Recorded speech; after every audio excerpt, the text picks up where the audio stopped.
What up, dudes? So, with Forsaken around the corner, I was looking at the exotics in my vault, and I was thinking about, how the new charge rates are going to be going up. The ability charge rates, your grenade charge rates, super charge rates, not counting the gear that's going to add charge rates and, all the stuff like that. So, I put a list together of the exotics that I think are going to be freaking beast on launch day, and basically help you just fight the tougher adds until you get to that, new gear, new sweet, luscious gear. But let's get started, and I'll explain to you why these are going to be freaking beast. Alright, we'll start off with the Arc class. So we're going to be getting the Attunement of Control. The Attunement of Control requires you to be constantly on the move in order to truly get the most out of it. As you kill enemies, they may drop Ionic Traces, which refill your grenade, melee, rift, and super energy when collected. Should you happen to get injured while collecting them, Pulse Wave will give you and your allies a speed boost, which will hopefully let you escape danger. Or you may want to take a chance at hit your foes with Ball Lightning, a ranged melee that produces a slow projectile that shoots out lightning.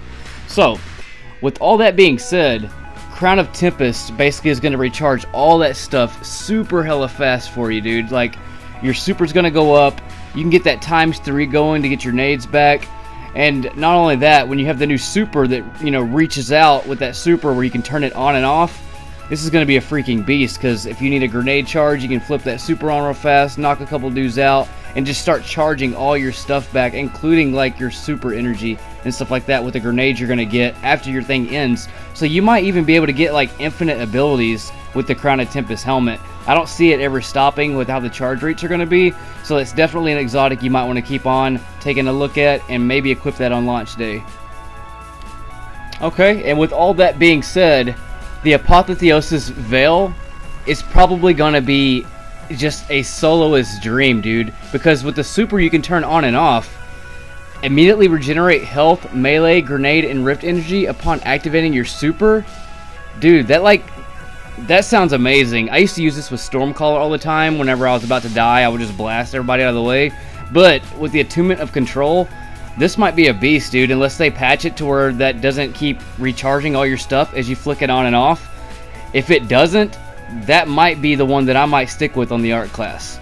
I mean, I could just see myself on like a Nightfall solo right now, just keep getting my grenades back and health back as I'm flicking that shit on and off. That just sounds like amazing, dude. I don't know. I hope that they don't patch this to where it doesn't work like that, because, dude, that'll be probably the beast soloist helmet to have for your Arc class. Alright, the next is going to be Verity's Brow. So, energy weapon kills boost grenade charge rate for you and your allies. So, with the, naturally as the grenade charge rate is being increased, this is going to be an even more beast. And a lot of people don't know really how to use this helmet the most effective way. The most effective way to do it is only kill 3 at a time until the charge rate increase timer goes off, and then you do it again, and it actually makes it faster by doing it like that, because if you kill 3 and continue to kill more and more, the charge rate doesn't speed up that much faster. So you want to do 3 at a time, let it die out, and then do it again, and you get your grenades back way faster that way. But I can see that being a super beast on launch day as well. Alright, so with the Void class, the Attunement of Fission is being added. So the Attunement of Fission excels in the mid-range, where it can lay down intense damage in the no-mans where going for melee attacks isn't feasible, but switching to close-range weapon may not be fast enough. Not only is your Atomic Breach ability a ranged melee attack that creates a Void Explosion, but you can turn your grenade into a handheld supernova. You can also wield at close range. Getting kills with either of these abilities will activate Dark Matter perk, which grants a small amount of health and gives rift, melee, and grenade energy. So, with that being said, Nazarek's Sin may be really godly on the Void class, because Void damage kills already increase the ability energy recharge rate on top of the Fission attunement. This is just going to be all around fun. I mean, as of now, with the charge rates how they are, you don't really notice Nazarek's charge rates being that fast. They are, consistent, slow and steady, but with the charge rates going up, this is probably going to be a huge game change with this helmet.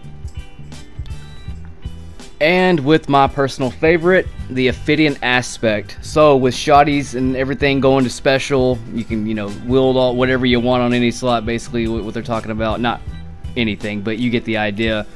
switching from shoddy to shoddy, or sniper to sniper, or shoddy to sniper. You know, you get handling speed, you get reload speed, you get the whole shebang with the fitting aspects. So these are of course going to be a staple on my list. They're a personal favorite of mine, and I'm probably going to continue using them, but we'll see. The Attunement of Grace for Solar class. Warlocks have one of the few consistent support roles in Destiny 2, as their rift can grant their fire teams either increased damage or healing, depending on the need. However, with Attunement of Grace, Warlocks can now fully lean into supporting their team. Divine Protection allows you to hold the grenade button to turn your grenades into blessings, which act as health pickups for your allies that also grant overshield. Wow.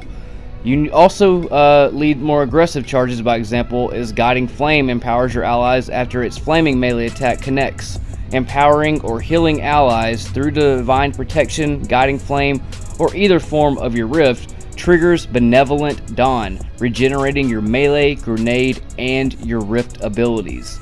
Now, that was a mouthful. With that being said, Sunbracers are probably going to be extremely beast on this, because as you already know, you can throw your grenade, melee somebody, and then get a 5-second, basically 5 more grenades, basically, with the time to throw them. You get 5 seconds before you actually have to throw them. So if you do a melee kill, you can hold on to the 5 other grenades you have for 5 seconds, and then start chunking them everywhere. And if you want to hold them to heal people or do whatever, I mean, this is just all around going to be beast for that class. And finally, we have the Transversive Steps. So I normally just use these as like my patrol builds because they run fast and stuff. Like Mercury, you can't ride a Sparrow, so I'll throw these on to, you know, get around a lot quicker. But now that we're going to be able to have snipers and shotguns and fusions all in your energy slot, these might be a game changer in a sense compared to how they are used right now. You know, because every time you run, every 3 to 4 seconds, you get about 33% or maybe less, maybe more of your magazine back. If these are buffed at all, who knows? It'll be even more godly to use, especially for like Crucible or like Nightfall speed runs and stuff. You know, you can just keep mowing through with your shoddy without having to reload your thing every time. I just think these are going to be probably a lot better going into Forsaken. But that's pretty much it for me, dudes. Hit that subscribe button if you want. You have nothing to lose. Maybe learn some stuff.